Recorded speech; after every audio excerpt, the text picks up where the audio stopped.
Est-ce que t'as déjà vu un plancher droit dans un fourgon? Nous non. 3 mois pour faire un van, jour 6. Aujourd'hui, on attaque l'isolation du plancher. Et avant de poser quoi que ce soit, il nous faut une base droite, ce qui dans un fourgon est un vrai défi.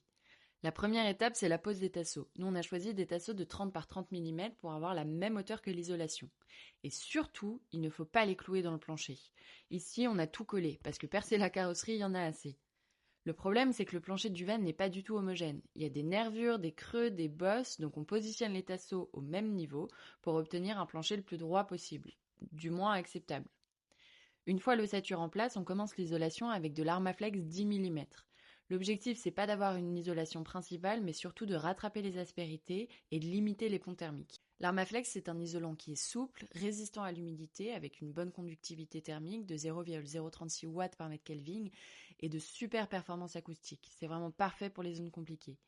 Avec son collant intégré, on a juste à le retirer le film, le dérouler et coller petit à petit en appuyant bien pour éviter les bulles d'air. Ensuite, on prépare les réseaux sous le plancher, l'eau chaude, l'eau froide et une partie de l'électricité. Tout va passer dans des gaines IRO en 25 mm et des gaines ICTA. L'idée, c'est que ce soit propre, protégé et surtout pas en vrac. Ensuite, on termine l'isolation avec du polystyrène extrudé. Nous, on a choisi des panneaux de 20 mm d'épaisseur. C'est un matériau qu'on utilise souvent dans la construction, notamment sous l'échappe, parce qu'il est rigide, résistant à la compression et très performant thermiquement, avec un lambda de 0,034 watts par mètre Kelvin. C'est vraiment idéal pour un plancher de van. Jour 6, beaucoup de colle, pas mal de réglages, des réseaux bien planqués et un plancher qui commence enfin à ressembler à quelque chose.